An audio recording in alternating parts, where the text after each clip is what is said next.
오늘 요한계시록 17장입니다. 4장부터 시작된 3대 7중 재앙이 계속 진행되는 가운데 중간중간에 또 다른 재앙들이 삽입이 된다 이런 말씀을 드렸죠. 최소 7개 정도가 이제 나오는데 그 중에 이제 마지막 그 삽입된 재앙 중에 마지막 재앙이 오늘 18장에 나옵니다. 오늘 내용은 간략하게 그런 내용입니다. 이 어둠의 세력, 악의 세력들이 마지막 때, 종말의 때 이 세상을 지배하는데 결국은 누가 이깁니까? 결국은 하나님의 백성들이 이기게 되죠. 그래서 궁극적으로는 그 어둠의 세력들이 망하고 하나님의 택한 백성들이 승리한다 하는 내용이 바로 오늘 18장의 내용입니다. 특별히 우리가 이 말씀 중에 보면 큰 음녀라는 게 나오죠. 오늘 1절 한번 볼까요? 1절 이렇게 시작이 되죠. 또 7 대접을 가진 7 천사 중 하나가 와서 내게 말하여 이르되 이리로 오라. 많은 물 위에 앉은 큰 음녀가 받을 심판을 내게 보이리라 그랬습니다. 그 7 대접을 대행하는 그 천사들 중에 한 천사가 와서 요한에게 그런 말을 했다는 거예요. 큰 음녀가 있는데 그 음녀에 대해서 내가 얘기해 주겠다 그랬어요. 우리 앞에 17장에서도 이 큰 음녀가 나왔습니다. 과연 그냥 음녀도 아니고 어떤 음녀요? 큰 음녀. 과연 큰 음녀는 어떤 음녀인가? 그래서 오랫동안 이제 성경학자들이 이 큰 음녀에 대해서 많은 연구와 또 논쟁이 있었습니다. 그래서 어떤 사람들은 이 큰 음녀를 뭐라고 말했냐면 세상이다 이렇게도 말하고, 또 어떤 사람들은 타락한 교회를 큰 음녀라고도 말합니다. 그러다 보니까 여러분 타락한 교회가 뭡니까? 가톨릭이잖아요. 그래서 이 큰 음녀는 가톨릭을 상징한다 이렇게도 또 말합니다. 그러니까 사람마다 이제 해석이 다 다른 거예요. 그리고는 자기 마음에 안 드는 걸 갖다 붙이는 거예요. 그렇게 해석을 하면 사실 안 맞는 거죠. 구약 성경에도 이 음녀가 나옵니다. 근데 거기서 말하는 음녀는 타락한 나라, 또 타락한 도시를 음녀다 이렇게 이제 얘기했죠. 그 중에 하나가 뭐였어요? 바벨론. 오늘도 말씀해 보면 5절에 나오잖아요. 바벨론이. 5절 보세요. 그의 이마에 이름이 기록되었으니 비밀이라 큰 바벨론이라 땅의 음녀들과 가증한 것들의 어미라 하였더라 그랬어요.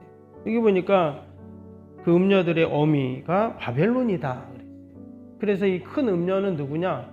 바벨론이라는 거예요. 근데 여러분 바벨론이라는 나라는 어떻게 됐죠? 역사적으로 아수르에서 망했잖아요. 그렇기 때문에 이 바벨론은 사실 없는 겁니다. 이미 다 망한 나라예요. 근데 여기 보니까 지금 장차 있을 큰 음녀가 그랬으니까 또 바벨론이 아닐 수도 있어요.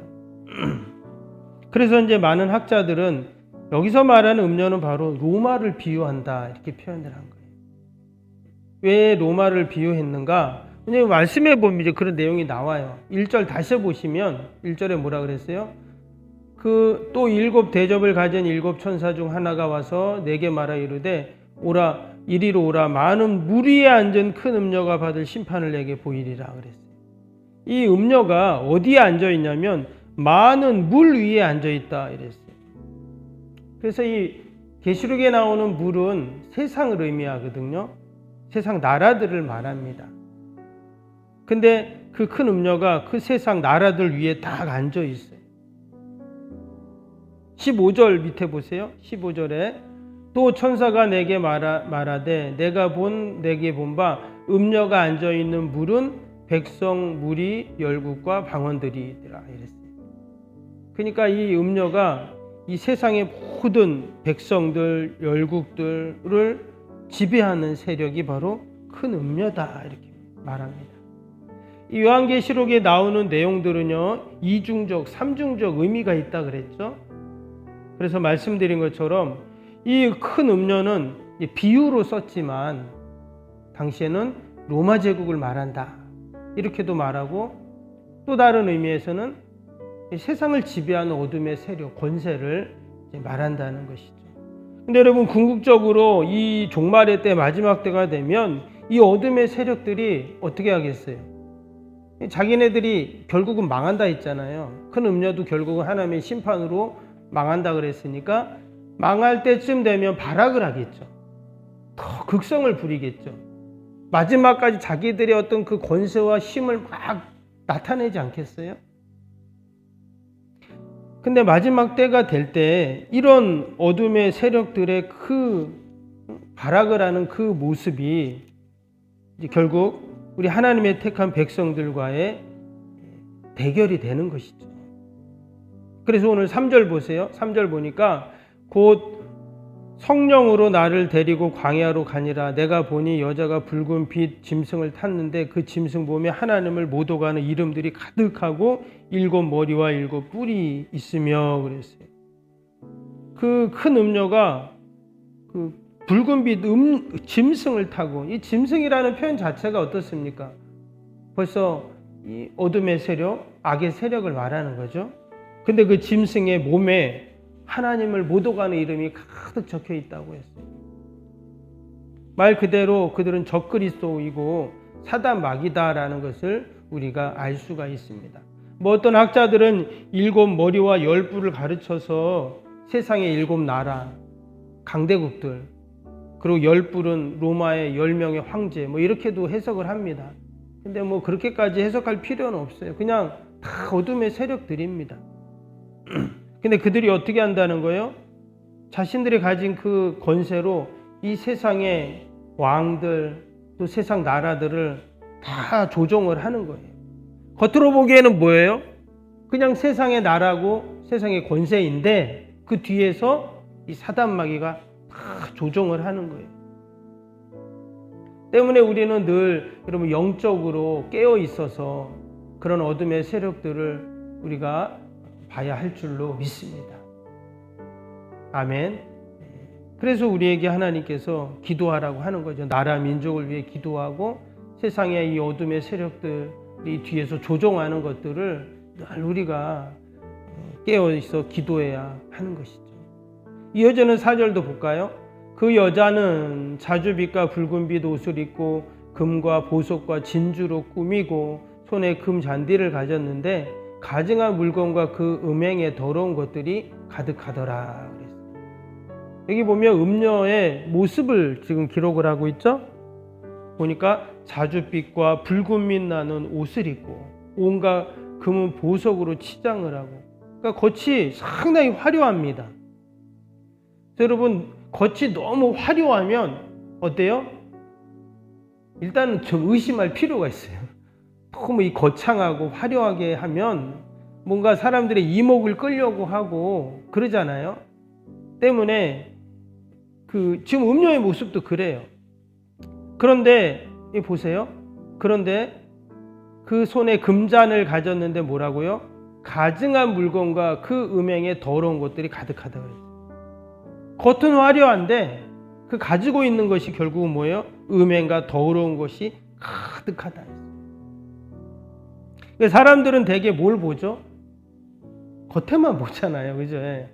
근데 실제로 그 안에 가지고 있는 건 뭐냐?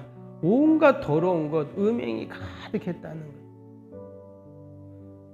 그래서 여러분 믿지 않는 자들, 뭐 영적인 거에 관심이 없는 사람들은 어떨까요? 그냥 거기에 다 속아 넘어가는 거예요. 그러나 우리의 믿음의 성도들은 여러분 늘 깨어서 우리가 영적으로 바라봐야 할 줄로 믿습니다. 무엇보다 6절에 뭐라 그랬어요? 또 내가 보매 이 여자가 성도들의 피와 예수의 증인들의 피에 취한지라. 내가 그 여자를 보고 놀랍게 여기고 크게 놀랍게 여기니. 이 큰 음녀가 뭐에 취했냐면 술에 취한 게 아니라 뭐에 취했다고요? 성도의 피, 예수의 증인들의 피에 취했다. 이 말은 순교의 피를 말하겠죠. 겉으로는 이렇게 화려하고 아름다운 것처럼 금은 보석으로 막 치장을 했는데 영적인 눈을 뜨고 가만히 보니까 어때요? 온갖 성도들의 피와 순교의 피로 그것을 다 치장하고 꾸몄다는 거예요. 그러니까 당시에는 이 아까 말씀드린 것처럼 이 로마를 상징한다 했잖아요. 이 큰 음녀가. 또 로마의 황제들을 조종을 한다 그랬어요. 근데 그들이 어떻게 했습니까? 마치 성도들의 재산을, 실제로 초대교회들은 그 기독교인들의 재산을 다 몰수했습니다. 완전히 다 몰수하고 다 죽였잖아요. 그래서 그것으로 갖고 자기들을 다 치장을 한 거예요. 금은 보석. 그것을 지금 비유적으로 이렇게 또 설명을 한 것입니다. 더 나아가서 이 큰 음료는 이 세상의 모든 나라와 그 권세들을 다 뒤에서 조정을 하면서 믿는 자들을 핍박할 뿐만 아니라 그로 인해서 자기들이 얻은 이익으로 온갖 자기들은 향락을 누리고 치장을 하고 그렇게 살아가는 악의 세력들을 지금 의미하고 있다라는 거예요. 그래서 지금 요한이 보고 뭐라 그랬어요? 놀라고 참 놀랍다 그랬어요. 처음에는 몰랐는데 영적인 눈을 보고 영적인 귀를 열어서 보니까 이렇다라는 거예요. 그리고 우리가 늘 영적으로 깨어 있어야 할 줄로 믿습니다. 지금도 여전히 악의 세력, 어둠의 세력들은 어떻게 하고 있어요? 자신들의 뜻을 이루려고 그렇게 일하고 있잖아요. 2000년 전에는 있었는데 지금은 없었냐? 그렇지 않죠. 여전히 그 어둠의 세력들은 지금도 틈만 나면 우리 믿음의 성도들을 넘어뜨리려고 하고 미혹시키고 흔드는 것이 바로 이 어둠의 세력들입니다. 근데 중요한 것은 마지막 14절이에요. 14절 봅시다. 그들이 어린 양과 더불어 싸우려니와 어린 양은 만주의 주시요 만왕의 왕이심으로 그들을 이기실 터이요 또 그와 함께 있는 자들 곧 부르심을 받은 택하심을 받은 진실한 자들도 이기리로다. 결국은 어떻게 해요? 결국은 하나님이 다 이기시고 그리고 하나님의 택한 백성들이 이긴다. 이렇게 말씀을 하고 있습니다. 여러분 십자가에서 이미 승리하신 주님의 승리는 영원한 승리입니다. 또한 우리 믿음의 성도들도 그 승리의 주님을 따라가기에 우리들도 여러분 영원히 승리하는 은혜가 있을 줄로 믿습니다. 뭐라고 말했습니까? 그와 함께 있는 자들이라 그랬죠. 그와 함께 있는 자들. 승리의 주님과 함께 있는 자들도 이기리로다. 요한계시록에서 계속 반복하는 것이 있습니다. 그것이 뭡니까? 하나는 마지막 때 반드시 재앙과 심판이 있을 것이다. 그리고 또 한 가지는 뭐예요? 하나님의 택한 백성들은 반드시 승리한다. 이 두 가지가 계속 나오고 있어요.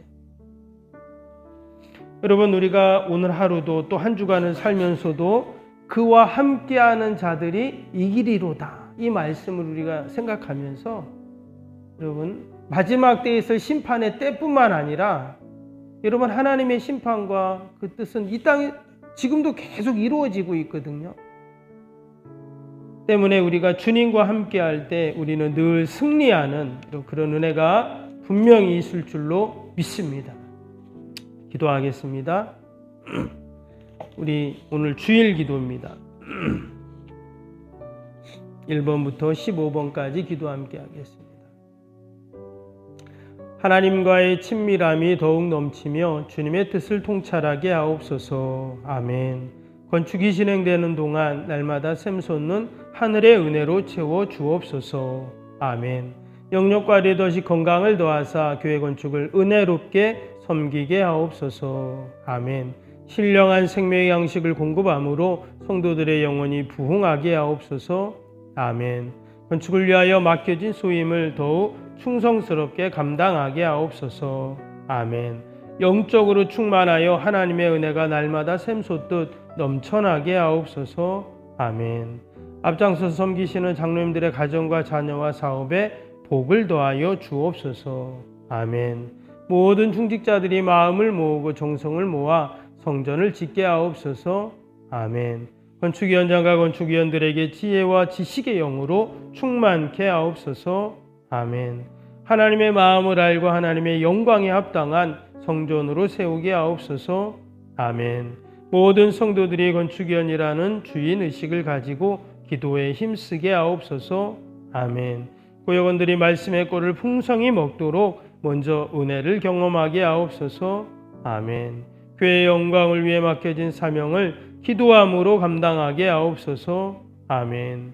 평시도 지도자들이 굳은 일이나 힘든 일에 앞장서 섬기게 하옵소서. 아멘. 한 마음으로 주님의 비전을 보게 하시고 믿음으로 승리케 하옵소서. 아멘. 예수님의 이름으로 기도합니다. 아멘. 사랑과 은혜가 충만하신 하나님 아버지, 반드시 마지막 때에 하나님의 심판과 재앙이 있고, 그러나 하나님과 함께한 하나님의 택한 백성 중 자녀들은 반드시 승리한다고 하셨사오니, 오늘도 우리가 이 약속의 말씀 꼭 붙잡고 주님과 동행하는 저희들이 되게 하여 주옵소서. 아버지, 눈에 보이기에는 그냥 세상의 권세이고 또한 아버지 세상의 모습이지만 그 뒤에서 이 어둠의 세력들, 사단 마귀의 세력들이 분명히 조종하고 있는 줄로 믿습니다. 우리가 늘 영적으로 깨어있게 하시고 믿음으로 보게 하여 주옵소서. 하나님, 오늘도 거룩한 날 죄절을 찾는 모든 발걸음들이 복되게 하시고 예배마다 모임마다 은혜와 기쁨이 충만케 하여 주옵소서. 특별히 설 명절을 맞이하여 오가는 사랑하는 성도들 가족들 하나님 다 하나님께서 강건하게 하시고 아버지 주의 복음을 전하며 주님의 사랑을 나누는 귀한 시간들이 되게 하여 주옵소서. 아버지, 여전히 추운 날씨에 우리 사랑하는 어르신들 또 우리 환우들 우리 아이들 하나님 늘 붙잡아 주시고 건강 때문에 염려 근심하지 않도록 늘 강건케 하여 주옵소서. 하나님, 오늘도 멀리 출타 있는 우리 성도들 자녀들 또 우리 요한 계신 분들 늘 보살펴 주시고 하늘의 은혜와 복으로 함께하여 주옵소서. 기도에는 이런 종류가 날 수 없다 하셨사오니 우리가 새벽마다 올려드리는 새성정원축의 기도와 또 내 힘으로 능력으로 할 수 없는 인생의 문제들 하나님 다 들으시고 아름답게 열매 맺게 하여 주옵소서. 예수님의 이름으로 기도하옵나이다. 아멘. 하늘에 계신 우리 아버지의 이름을 거룩하게 하시며 아버지의 나라가 오게 하시며 아버지의 뜻이 하늘에서와 같이 땅에서도 이루어지게 하소서. 오늘 우리에게 일용할 양식을 주시고 우리가 우리에게 잘못한 사람을 용서하여 준 것 같이 우리 죄를 용서하여 주시고 우리를 시험에 빠지지 않게 하시고 악에서 구하소서. 나라와 권능과 영광이 영원히 아버지의 것입니다. 아멘.